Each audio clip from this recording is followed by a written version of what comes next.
ಸ್ವಾಗತ. ಜಮಖಂಡಿ ಸರ್ಕಾರಿ ಪ್ರಥಮ ದರ್ಜೆ ಮಹಿಳಾ ಕಾಲೇಜು ಹಾಗೂ ಸ್ನಾತಕೋತ್ತರ ಕೇಂದ್ರ ಸಹಯೋಗದಲ್ಲಿ ಜನಪದ ಉತ್ಸವ ಕಾರ್ಯಕ್ರಮ ಕೂಡ ಜರುಗಿತು. ಜಿಜಿ ಕಾಲೇಜಿನ ಆವರಣದಲ್ಲಿ ವಿವಿಧ ಬಗೆಯ ಮಳಿಗೆಗಳಲ್ಲಿ ತರಕಾರಿ ವ್ಯಾಪಾರ, ಊಟದ ಮಳಿಗೆ, ತಂಪಾದ ಪಾನೀಯ ಮಳಿಗೆಗಳು, ಮಿಠಾಯಿ ಮಳಿಗೆ, ಸೀರೆಗಳ ಮಳಿಗೆ, ಅವರಿಗಳ ಮಳಿಗೆ ಹೀಗೆ ಹಲವಾರು ಮಳಿಗೆಗಳ ಜಾತ್ರೆಯ ಸಂತೆಯಲ್ಲಿ ಕಾಲೇಜಿನ ವಿದ್ಯಾರ್ಥಿನಿಯರು ಮಾರಾಟ ಮಾಡುತ್ತಿರುವುದು ನಡೆಯಿತು.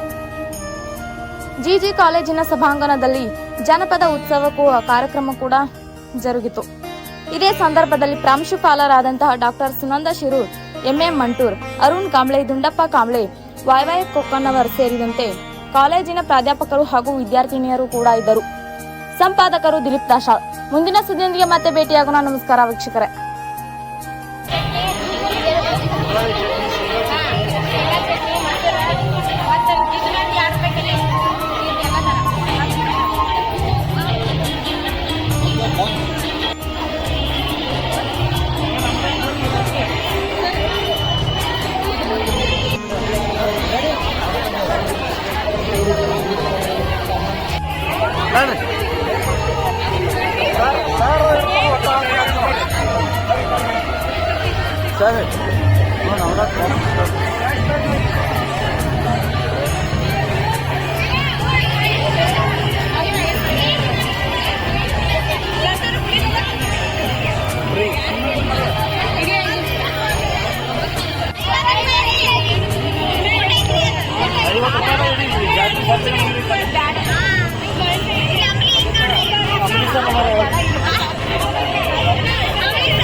ಇವತ್ತು ನಮ್ಮ ಮಹಾವಿದ್ಯಾಲಯದಲ್ಲಿ ಸಂಸ್ಕೃತಿ ಇದೆ. ಪಾಪ ಅವರಿಗೆ ಪ್ರಾಕ್ಟೀಸ್ ಮಾಡಕ್ಕಾಗಲಿಲ್ಲ.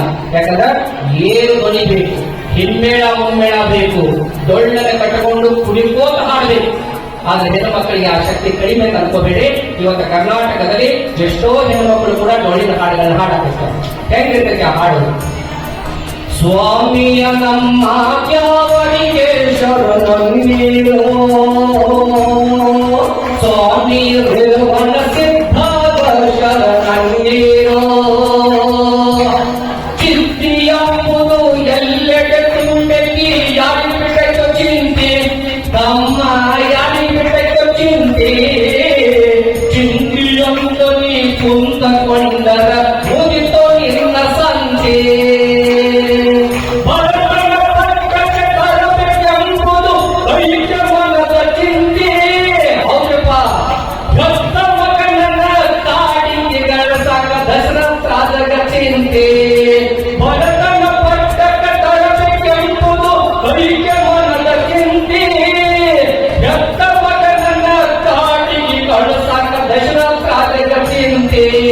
ನಂಬಿದ ಜನತೆಯ ಬಿಟ್ಟು ಹೋಗಲಕ ರಾಮಗೊಂದು ಚಿಂತೆ, ಹೇ ಹೇ ರಾಮಗೊಂದು ಚಿಂತೆ, ಪತಿಯನ್ನು ಬಿಟ್ಟು ಪರಿತಪಿಸುವ ಸತಿ ಊರ್ಮಿಳಾದಂತ ಚಿಂತೆ.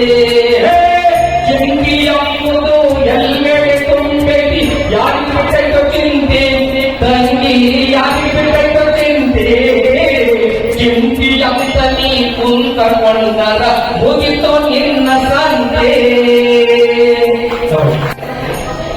ಹಂತಿಪದ ಎಷ್ಟು ಜಲ್ದಿ ಅಂತ ಕಡ ಮಾಡಿ ಎತ್ತುಗಳ ಗಂಟೆಗೆ ಹಂತಿಪದ ಹಾಡ್ತಿದ್ರೆ ಯಾವಾಗ ಅಂದ್ರೆ ಯಾವ ರೀತಿ ಎಂತೆತ್ತ ಹೊಡೆಕೊಂಡ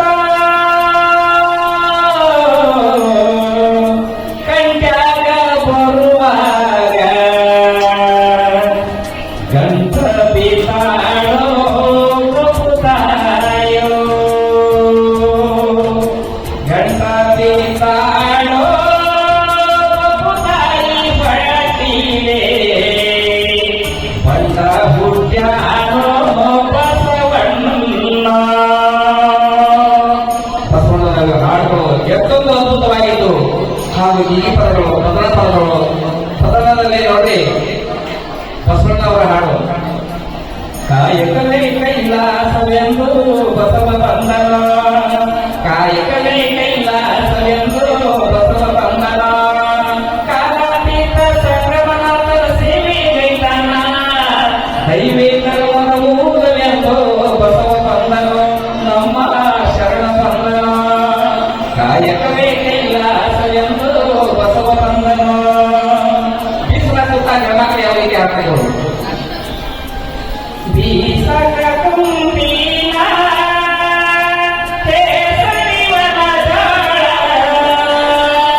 ಬೀಸಕ ಕುಂಬಿನ ಕೇಸರಿವನ ಜೋಳ, ಈಶಯಲ ಮನೆ ಜೋಳ ಯುವ ಬೀಸಕ ಕುಂಬಿನ, ಈಶಯಲ ಮನೆ ಜೋಳ ಯುವ ಬೀಸಕ ಕುಂಬಿನ. ಹೀಗೆ ಅನೇಕ ಒಂದೊಂದು ಕಲಾವಿದರು ಒಂದೊಂದು ರೀತಿ ಹಾಡುಗಳು ಕೇವಲ 2 ದಿನಗಳಲ್ಲಿ ಮಾತ್ರ ಅದು ಏನಂತಂದಾಗ ಗಣಕ ಬಾರಿಸಿ ಕೆಲಸಕ್ಕೆ ಬರಲಿದ್ರು. ಅವ್ರು ಬರದೇ ಇದ್ರು ಸಹಿತ ಅದನ್ನ ನಮ್ಮ ಮಕ್ಕಳು ಸಹ ವಿದ್ಯಾರ್ಥಿಗಳಿಗೆ 2 ದಿವಸ ಪ್ರಾಕ್ಟೀಸ್ ಮಾಡ್ತೀವಿ ಅಂತ ವಜ್ಜೆ ಇದ್ರು ಸಹಿತ ನಾವು ಹಾರಿದ್ವು ಡೊಳ್ಳು. ಆದ್ರೂ ಸಹಿತ ಲಾಸ್ಟ್ ಅಲ್ಲಿ ವಿದ್ಯಾರ್ಥಿಯರ ಡೊಳ್ಳು ತಮ್ಮ ಹೊಟ್ಟೆಗೆ ಕಟ್ಟಿಕೊಂಡ ಬಹಳ ಅದ್ಭುತವಾದಂತ ಒಂದು ಡೊಳ್ಳಿನ ವಾದವನ್ನ ಎಲ್ಲರಿಗೂ ಹೊರಡಿಸಿದ್ದ ನಾವು ಇದು ಬಹಳ ಹೆಮ್ಮೆ ಅನಿಸ್ತದೆ. ನಮ್ಮ ವಿದ್ಯಾರ್ಥಿಗಳಲ್ಲಿಯೂ ಕೂಡ ಏನಂದಾಗ ಇಂಥ ಒಂದು ಶಕ್ತಿ ಐತಿ, ಅದನ್ನು ನಾವು ಏನಂತಂದ್ರೆ ಒಂದು ಟೀಮ್ ಮಾಡ್ಕೊಂಡು ಎಲ್ಲಾದ್ರೂ ಸಹಿತ ವಿದ್ಯಾರ್ಥಿಗಳನ್ನ ಕರೆದುಕೊಂಡು ಅದ್ರ ಮುಖಾಂತರವೂ ಕೂಡ ನಮ್ಮ ವಿದ್ಯಾರ್ಥಿಗಳ ಮೇಲಿರುವಂತಹ ಸೂಕ್ತ ಶಕ್ತಿಯನ್ನು ಹೊರತರಲಿಕ್ಕೆ ಇದು ಒಂದು ಏನಾಯ್ತಂದ್ರ ವೇದಿಕೆ ಆಗಿ ಹೋಗ್ತೇವೆ. ಇವತ್ತು ನಮ್ಮ ದೊಡ್ಡಪ್ಪನವರು ಬಹಳ ಅದ್ಭುತವಾಗಿ ಹೇಳಿದ್ರು ಬಸವಣ್ಣನ ಹಾಡು ಅಥವಾ ಬಿಸುವಾಗ ಕುಟ್ಟುವಾಗ ಅಥವಾ ನಾವು ನೋಡ್ತೀವಿ ಏನಂತಂದಾಗ ಜಾನಪದಗಳ ಯಾವ ರೀತಿ ಬೆಳೆದುಕೊಂಡು ಬಂದು ಅದರಲ್ಲೂ ವಿಶೇಷವಾಗಿ ನಮ್ಮ ಬಪ್ಪನವ್ರು ಹೇಳಿದಂತ ಅಂತ ಹೇಳ್ಬೋದು. ಯಾಕಂದ್ರೆ ಅವರೆಲ್ಲ ಹೇಳಿದ್ರು ನಾ ಹೇಳಿದ್ರಾಗಲಿಲ್ಲ, ಬಹಳ ಅದ್ಭುತವಾಗಿ ಹೇಳಿದ್ರು. ಜಾನಪದ ಅಂದ್ರೇನು, ಜನಪದ ಅಂದ್ರೇನು. ಇವತ್ತು ನಾವು ಜಾನಪದ ಉತ್ಸವವನ್ನು ಮಾಡ್ತಾ ಇದ್ದೀವಿ. ನಶಿಸಿ ಹೋಗುತ್ತಿರುವಂತಹ ಜಾನಪದ ಕಲೆ, ಉತ್ಸವ, ಉಡುಗೆ ತೊಡುಗೆ, ಆಚಾರ ವಿಚಾರ, ಆಹಾರ ಇವೆಲ್ಲವನ್ನು ನಾವು ನೋಡಿದ್ವಿ ಏನಂತಂದಾಗ ನಮ್ಮ ವಿದ್ಯಾರ್ಥಿಯರ ಜಾನಪದ ಜಾತ್ರೆ ಮಾಡ್ಯಾರ, ವಿದ್ಯಾರ್ಥಿಯರ ಜಾನಪದ ಸಂತಿ ಮಾಡ್ಯಾರ. ನೆಕ್ಸ್ಟ್ ಏನಂತಂದಾಗ ಜಾನಪದ ಪರಿಕರಗಳನ್ನ ಪ್ರದರ್ಶನ ಮಾಡಿದ ನಾವು ನೋಡಿದ್ವಿ. ನೆಕ್ಸ್ಟ್ ನಾವು ಏನಂತಂದ್ರೆ ಜಾನಪದ ಆಹಾರಗಳನ್ನ ಪ್ರದರ್ಶನ ಮಾಡಿದ ನಾವು ನೋಡಿದ್ವಿ. ರೈತರ ಮನೆ ಯಾವ ರೀತಿ ಇರ್ತದೆ, ಮೊದಲ ರೈತರ ಮನೆಯಲ್ಲಿ ಯಾವ ತರದಂತ ಆಹಾರ ಧಾನ್ಯಗಳನ್ನ ಸೇವನೆ ಮಾಡಿರ್ತಾ ಇದ್ರು, ಅದನ್ನೆಲ್ಲವನ್ನು ನೋಡಿದ್ವಿ. ಇವತ್ತೇನ್ ಅನ್ಸಿದ್ರೆ ನಿಜವಾಗಿಯೂ ನಾವು ಒಂದು 50 ವರ್ಷದಿಂದ ಹೋಗಿ ಬಂದ್ವೇನೋ ಅನ್ನುವಂತ ವಾತಾವರಣ ಇವತ್ತು ನಮ್ಮ ಮಹಾವಿದ್ಯಾಲಯದಲ್ಲಿ ಸೃಷ್ಟಿಯಾಗಿದೆ. ಆ ಸೃಷ್ಟಿ ಆಗಲಿಕ್ಕೆ ಕಾರಣ ಏನು ಅಂತಂದ್ರೆ ನಮ್ಮ ಮಹಾವಿದ್ಯಾಲಯದ ಎಲ್ಲ ಪ್ರಾಧ್ಯಾಪಕ ಮಿತ್ರರು ಹಾಗೂ ಎಲ್ಲ ವಿದ್ಯಾರ್ಥಿನಿಯರು ಇವತ್ತು ಕೈ ಜೋಡಿಸಿ ಇವತ್ತಿನ ಈ ಜಾನಪದ ಉತ್ಸವವನ್ನು ಯಶಸ್ವಿಗೊಳಿಸಿದ್ದಕ್ಕಾಗಿ ಮೊದಲು ತಮ್ಮೆಲ್ಲರಿಗೂ ಅನಂತ ಧನ್ಯವಾದಗಳನ್ನು ಸಲ್ಲಿಸಬೇಕು. ನೀವೆಲ್ಲ ಹಳ್ಳಿಯವರಲ್ಲಿ ಎತ್ತು ಜಟ್ಟಿಗೆ ಬಾರ್ಕೊಂಡು ನೋಡಿರಿ. ಬೆಂಗಳೂರು ಅಂತ ಊರು ಹುಡುಗರಿಗೆ ಎತ್ತು ಗೊತ್ತಿಲ್ಲ, ಬಾರ್ಕೊಂಡು ಗೊತ್ತಿಲ್ಲ, ಜಟ್ಟಿನೂ ಗೊತ್ತಿಲ್ಲ. ಅವ್ರು ಜ್ವಾಳೆಯಲ್ಲಿ ಬರ್ತಾವ ಗೊತ್ತಿಲ್ಲ, ಹಾಲು ಹೆಂಗ್ ಕೊಡ್ತಾ ಗೊತ್ತಿಲ್ಲ. ಅವ್ರು